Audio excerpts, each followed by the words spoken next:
192 of the Extra Mile podcast for bar exam takers.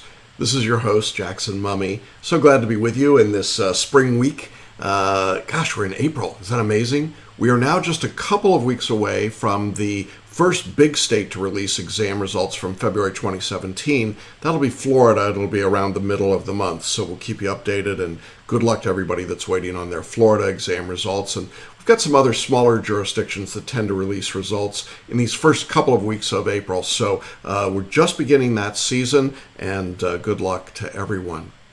Now, if this is your first time on the podcast with us, we want to welcome you. We get together every Wednesday to talk about all things bar exam related, and you can get these podcasts in a couple of different ways. You can go to our website to watch the video version by typing in celebrationbarreview.com/ then the episode number. So this is episode 192. So it's celebrationbarreview.com/192, and the entire video version is there. You can also get this podcast however you get your podcasts, iTunes, Spotify, iHeartRadio, lots of different ways. So however you'd like to do that, that's great. And if you'd like to go back into our archives, we've been doing these episodes for almost 3 years now. You can go to our website. You will see a link at the top for podcasts. Just go there and you'll see all the show notes and all the episodes going back to episode number 1. So lots of good information there. If you're waiting for your bar exam results, we did an episode a while back. We'll link to that where we talked about 5 things you can do while you're waiting for your results. And of course, we've got people just starting out now for July 2018 and even February 2019. And I want to specifically invite those of you taking the bar exam coming up in July or next February to a special live webinar this Thursday. That would be April 5th at 7 p.m. Eastern. The title of the webinar is How to Make the Next Bar Exam Your Last Bar Exam. It's a look at the powerful, proven way to pass. We're going to take a look at 4 steps that successful bar takers follow in order to pass their exams. Lots of case studies, lots of examples, lots of information that you can take action on right away. Now, it's completely free, but you do need to register, and you can do that really in one of a couple of different ways. Go to celebrationbarreview.com/webinar to sign up. Or if you're watching on the video page, just scroll down this page. You can click on the button there as well. And if you're listening to this webinar, in the show notes, you'll see a link there. So lots of different ways to get on the webinar Thursday, 7 p.m. Eastern. That would be 4 p.m. Pacific. Now, if that time does not work for you, you will also see an option for an on-demand version of the webinar. Just click on that and you can schedule your own time, watch the webinar at your convenience, and email your questions in to me, and that works just as well. But obviously, we'd love to have you on the live webinar on Thursday. So make sure that you check that out, register. We've had thousands of people go through that webinar, and it's been incredibly successful, so I don't want you to miss out on that information. Well, in today's episode, we're going to be doing something that I've been doing recently, and talking about bar exams in the news and things that are going on. We had some big news in the last couple of weeks that I've been holding off on just a little bit of talking about, and that had to do with the overall pass rate statistics and the first-time bar taker statistics that were released by the American Bar Association as a result of a change in June of 2017 to law school questionnaires. Now, if you follow the bar exam, and I presume you do since you're watching or listening to this podcast, you probably saw these stories. They were talked about in the ABA pretty extensively. They were reported on in a number of different legal forums and blogs. And the upshot of the news was this: that based on results from 2015 through 2017, there was nearly an 88% bar passage rate among ABA-approved law schools for their graduates on the bar exam, with a whole lot of caveats. Well, the whole lot of caveats didn't get much attention. The number 87.8% got a lot of attention, and suddenly we were seeing stories about how there's no real crisis in bar exam, everybody's passing, what's the big deal? And frankly, you may have taken some comfort in that, but I suspect many of the people in our audience would be taking a little bit of unhappiness, like, hey, wait a minute, I didn't pass my bar exam, or I'm worried about passing my bar exam. Is this number legit? Is it real? Should I feel like, oh yeah, I should be passing. If I'm not passing, there's something wrong with me? Well, in today's episode, what I want to do is break down 5 things that I think need to be examined at least. And I'm going to be a bit of a curmudgeon, be a little bit more detailed in terms of some things that I think are not being as widely reported with respect to these numbers that are coming out. And we'll link to some of the articles. We'll actually link to the spreadsheet itself. You can check out the numbers and see the methodology for yourself. But I think it's an important discussion to have because it seems to me that there are a number of underreported parts to this story. And I'm afraid that the underreported parts tend to give a misleading impression of what's actually going on. I mean, frankly, this is a little bit of the groupthink and group speak that tends to occur in our profession. And by our profession, I mean not only the legal profession, but the bar review industry. And I'm not particularly fond of that approach. I don't think it serves a lot of constituencies very well. It serves the big box law schools, the big box bar reviews, the people that go to the top 20 law schools. They're going to pass the bar. We knew that already. They knew that already. So no, there's nothing here to look at, folks. But when you start expanding that to all bar takers across the whole country, well, I think the numbers really don't bear out everything that's being said. So I want to look at 5 things that I think we ought to examine in a little bit more detail. Now, I was thinking of calling this episode Lies, Damned Lies, and Statistics, but, the truth is it's not really so much that it's lying as it is selective choice of information. So let's look at these 5 items. The first of which is this. The aggregate numbers that are being reported skew very heavily in favor of big law schools. Let me say it again. The aggregate numbers skew very heavily in favor of big law schools. Look, here's how the law school industry works. There are some massive mega law schools out there, schools like my alma mater, Georgetown, and Harvard and others, where there is a very high pass rate and a very large number of people who go to those schools.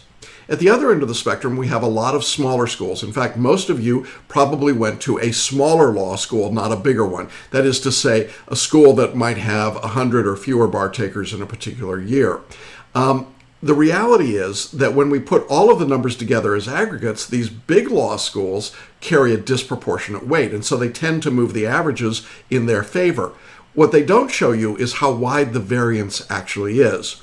Here's one of the interesting things. 1 out of every 6 law schools had a pass rate that was under 80% for this reported group. And we're going to talk about what that group is in just a minute. But I think it's important to understand that there are a lot of schools out there for whom that pass rate did not apply at all, not even close. And so when you see the overall number that says 88%, you start thinking, wow, 88% of everybody, that's awesome. That's not actually the way it worked out. What happened was these big law schools tended to carry much higher percentages of passing rates and therefore lifted the entire grouping. When you look at the data by school, what you're going to see is a whole bunch of schools that had pass rates that were well below 80%, that only had 100 or 50 or a couple hundred at most bar takers. So what happens is you got a lot of people going to a lot of schools who aren't passing at that kind of rate, and yet we see these big schools having the huge numbers, and that's part of what blows those percentages out of the water, at least in my view. I think it's important to keep in mind that most of the schools that were here were not hitting that 88% number. Now, is that to make you feel bad or to say, bah humbug? No. I think it's great that we've got people passing the bar, whatever that number is. I just don't want to make sure that we're being accurate about how those numbers are reported and what we're thinking about and what they mean. So that's our first point, that the aggregate numbers really are misleading. I think you've got to break it down more by school, which is why it's important to look at jurisdictions. So you take all the schools that had students taking the Florida bar, the Cal bar, whatever it might be, and you're going to get a very different picture than when you get the aggregate large number. Now, the second point I want to make about these reports is that they gloss over something that to the writer may not be a big deal, but to the bar taker is a huge deal. And that is that these numbers represent the people that pass after 2 years. That means 4 bar exams. Now, you may say, well, 4 bar exams, that's not much. But let me tell you, if you've had to take the bar exam 4 times, it feels like an eternity. It feels like a lot. It doesn't feel like, oh gosh, no big deal, I just passed. It's a big deal. And one of the things that this statistic glosses over is that most people take the big box bar reviews, you know the ones, and they fail. I mean, the first-time fail-pass rate, as we're going to see in a moment, is much, much greater than is reported here, because when we take all of the bar takers from all of the sources, most people aren't passing the bar, particularly in big states like California and Florida. And so, as a result, there are a lot of people who take that course, fail, and maybe take it again and fail again, and then do something else, and then finally pass the bar, at least on their fourth try. I think it's important to keep in mind that these numbers represent the people that took the bar exam 4 times. Now, if we could take your first 4 times that you took the bar and look at that pass rate, that's very different than the right out of the box, first time out of law school, or first time ever taking the bar exam pass rate. And yet it's one of the pieces of information that kind of got glossed over. It was just, well, within 2 years they pass. Well, okay, that's great. But if we said the people that pass within 3 years or 4 years or 5 years or 6 years, I mean, the point is that it takes folks a while because the primary thing that they're doing to study for the bar is not terribly effective.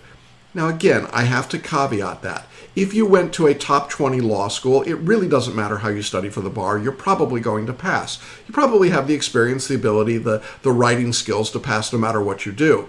But for the vast majority of people that didn't go to one of those schools, that's a different matter. And so taking the standard memorize, recite approach for many of those people does not work, and they have to change their approach in order to pass the bar. These statistics don't reflect that switch. They just simply lump everybody together and say, if you passed at some point in your first 4 tries, we're going to call you a bar passer for our purposes. And that's great. We want people to pass the bar. But I think it's important to remember that it's not really a number of first-time taking the bar using traditional bar review methods. That would be a very interesting number and one that we don't have, but certainly not as high as what we're seeing in these studies. The third thing that we want to talk about when we're looking at these reports from the ABA and the law schools themselves, and I know that this will be, I suppose, something like heresy to many, but law schools make up numbers. They manipulate.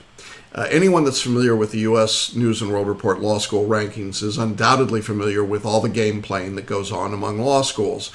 They manipulate a lot of their numbers. They do a lot of things in a lot of ways to keep those numbers looking good for the reports so that they can continue to bring in new students and continue to stay in business. And so the reality here is that law schools, frankly, can play a lot of games with these numbers.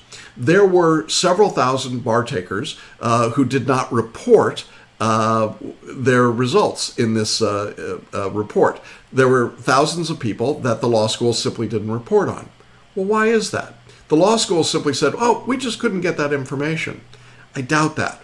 I actually really doubt that. I think most people that don't pass the bar let their law schools know that. But here's one, so that's one game I think that's being played. A second game that's being played that we know about is that there are some law schools that pay their students to not take the bar exam right out of law school. Why? Well, because if they don't take the very first bar exam given after graduation, they're no longer considered first-time takers. So what these law schools have done is to identify what they think are at-risk bar takers. They then pay them, and by paying them, sometimes it's a flat-out stipend, sometimes it's a bar study period, sometimes it's a work and study program. I mean, there's a variety of different mechanisms that are used, but the goal is the same. Sit out the first bar exam, hopefully get ready, then go take the bar. But when you go to take the bar now, even though it's your first time as a bar taker, your school doesn't have to report you as a first-time bar taker. They can now report you as something else, or an other group, or a repeat bar taker, and it doesn't impact their first-time bar pass rate. Now, you can think that's fine, or you can think it's awful. I won't weigh in. I mean, I think it's pretty clear that it's not forthright, but it's also something that's now understood. There are schools that do this routinely. And as a result, I'm not sure that those numbers are always accurate. So I think there are two things that can happen that make these numbers from the law schools less than forthcoming. The first is simply that they just don't report on everyone, and this report acknowledges that they don't report, or they say they didn't get the information. Okay. And the second is that they don't have to report on people that don't take the exam right out of law school. Now, we also know that there are a fair number of people who get out of law school, don't take the exam for several years because they go off to do other things, then come back to take an exam and aren't reported as well. In other words, the law school says, we're going to move you off of our list. So I think you want to be at least skeptical, if not a good consumer, looking at these numbers and asking yourself, where do they come from? How much reporting is there? How many people did the law school not report on? How many of those people were actually first-time takers but didn't report out that way? And be aware of that when you look at these numbers. We've looked at three of the reasons that I think you want to be at least cautious in interpreting these numbers. The first was the aggregate numbers. The second is that we're talking about a 4-time bar exam taking rate, not a first-time, one-time rate, and that the law schools can play games with the numbers. Number 4 that we want to look at is that this report only applies to first-time bar takers, whatever that means, from ABA-accredited law schools, and that's it. Now, that's a big group to be sure, but it is not the universe of bar takers. Let me point out that it does not include any foreign trained attorneys who represent a massive group, certainly in California, New York, and Texas, and a growing group in other jurisdictions as foreign trained attorneys are being admitted to take the exam. They are not included at all, and the pass rate in this group is dramatically lower, something like 15 to 20%, and clearly would have made a huge impact on the overall numbers. And it's a number of applicants that are growing proportionately.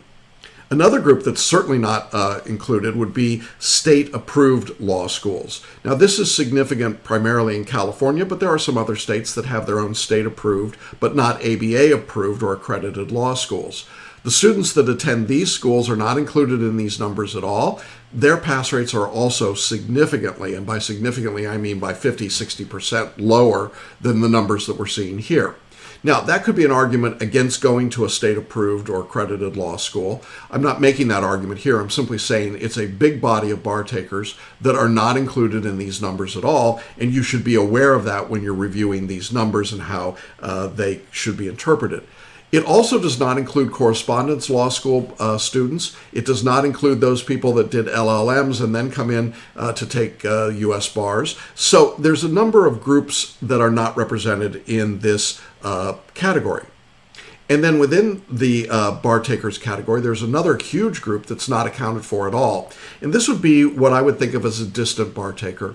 Someone that took a bar exam many years ago and is now coming back, either because they're transferring jurisdictions, they're moving, there's been a life change, maybe a career change. Something's happened to cause them to want to come back and take the bar. Maybe for the first time, maybe for another time after having been a member of a bar in another jurisdiction. Now, we see a lot of these distant bar takers at Celebration Bar Review. It's part of the market that we serve. And frankly, these are people who might have been 20 or 30 or more years away from the bar exam, or maybe took the exam 20 years ago and failed and never took it again, and now it's on a bucket list and they want to take it or feel the need to take it. Or maybe their lives have just changed and now it's time to practice law. In any event, this is a large group of people and they are completely unaccounted for in this study. And I can tell you that this is a group for whom the bar is really challenging and difficult. And when we're looking at states like Florida and California where there's no reciprocity, or New York where there's very little reciprocity, or Texas, again, very little reciprocity, these individuals, even if they're barred in another jurisdiction, have to take the bar exam again. And their pass rate is nowhere near the 88, 89%.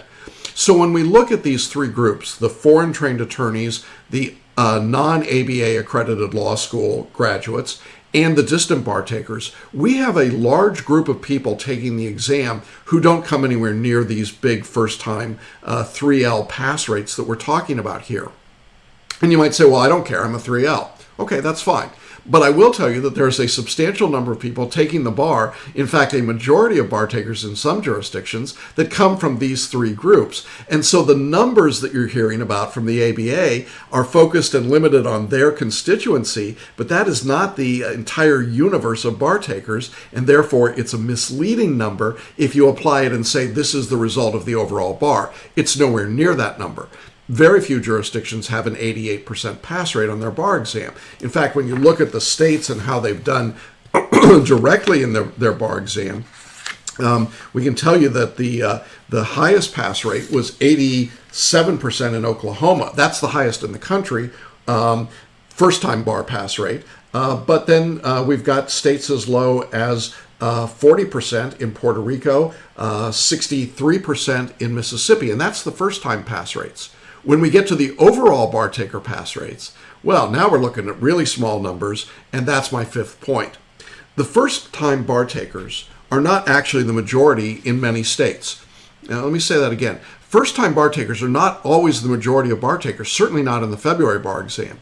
We see that in Florida, we see that in California, we see that in a number of major jurisdictions. Why is that significant? Well, when you take the overall pass rate, what ends up happening is that we've got an overall pass rate that's below 50%. In fact, below 35% in California and Florida, but well under 50% in a number of jurisdictions, or right at 50%. So I think people get confused. They hear that number, and then they hear this 88% number, and they think, well, what's wrong between those two? Well, what's wrong is you have a whole lot of people that don't fit into those categories. And you have people that are repeat bar takers who tend to repeat over and over and over again because they're just not passing. They keep doing the same thing over again, and they're not getting the traction that they need. So the net result of this is that you have a large body of bar takers who simply aren't being represented in these studies, and that tends to give you a distorted perspective on what the overall trend in the pass rates are.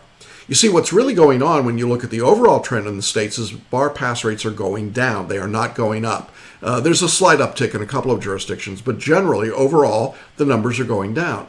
So how do you square that with these very rosy numbers from the ABA? Well, you don't. What you say is the ABA is looking at a subset, the happiest subset, the most successful subset that they can. They're looking at primarily 3Ls coming out of ABA-approved law schools at major law schools. That group is going to pass. That group's always been able to pass. But the overall category of bar takers, the overall population of bar takers, is nothing like that. And therefore, the overall numbers continue to drop in jurisdictions. And so when you hear that California has a 66% first-time bar pass rate, that might make you happy, but that's only among ABA-approved law schools. The overall pass rate in California is 30%. And when you hear that Florida's got a 67% ABA-approved law school first-time pass rate, that sounds okay, not great. I mean, it's nothing to jump up and down about, but their overall pass rate is 35%. So you see, it's a very different matter. And I point all this out not to be a curmudgeon, as I say, but simply to point out that you want to look at these numbers with some degree of detail and a little bit of skepticism. You know, really what they should do is keep you from being complacent. What I'm most worried about when I see these kinds of headlines and stories is people thinking, I just go to law school, I graduate from law school, I do what everybody else does, I'll pass the bar. That's the implication of these studies. That is not the reality on the ground. The reality on the ground is it's taken people up to 4 times to get into this group that the ABA is talking about, and a whole lot of people don't even get into that group. And there's a whole bunch of folks that don't fit into this nice, neat, tidy category of the ABA is using, who are not doing as well. They are not as successful, and they are more at risk. And it's certainly to those at-risk students that we have taken most of our energy and time and resources. So I guess my point is, if you're watching or listening to today's podcast, and you're not a 3L at a top 20 law school, then I think you want to take a breath, look at these numbers in a little more detail, and ask yourself, where do I fit in? How's my law school doing? What's my circumstance? Can I find people in my situation? How many years has it been since I took the bar? Maybe I'm a foreign trained attorney. Maybe I'm a distant attorney. Maybe I went to a state accredited law school. How is my school doing? What's my circumstance? And if you find yourself in one of those at-risk categories, I would really encourage you to avoid taking the lemming big box approach of memorize, recite, and cram. It's not terribly successful. Even when you look at these numbers, they're really not telling you that for all bar takers it works. They're just telling you that for a subset of the group, it works pretty well. And I think if you keep that in mind, then you're in a much better place as a consumer to decide what you need in order to be successful. So I hope that's helpful. I'm sure we're going to hear more about these statistics in the days and weeks to come. We'll continue to dig into it, and I'd love to get your comments and thoughts on today's episode. Well, that's our message for today. Thanks for being with me. I hope that I haven't made things too muddy or messy in looking at these numbers and statistics, but I do want you to be good consumers as you look and listen and read these stories and know what's going on. We'll be back again next week. We'll be getting closer to the result dates, the early results in Florida, and that'll be an exciting time, I know, and lots of good things we hope for people coming up. Now, again, just to remind you, we do have our special webinar, How to Make the Next Bar Exam Your Last Bar Exam. That's coming up on Thursday, April 5th, live at 7 p.m. Eastern. Make sure you sign up here on the video page or by going to celebrationbarreview.com webinar and claim your free seat. And then I'll see you again here next Wednesday along the extra mile. Thanks, everybody. Bye-bye.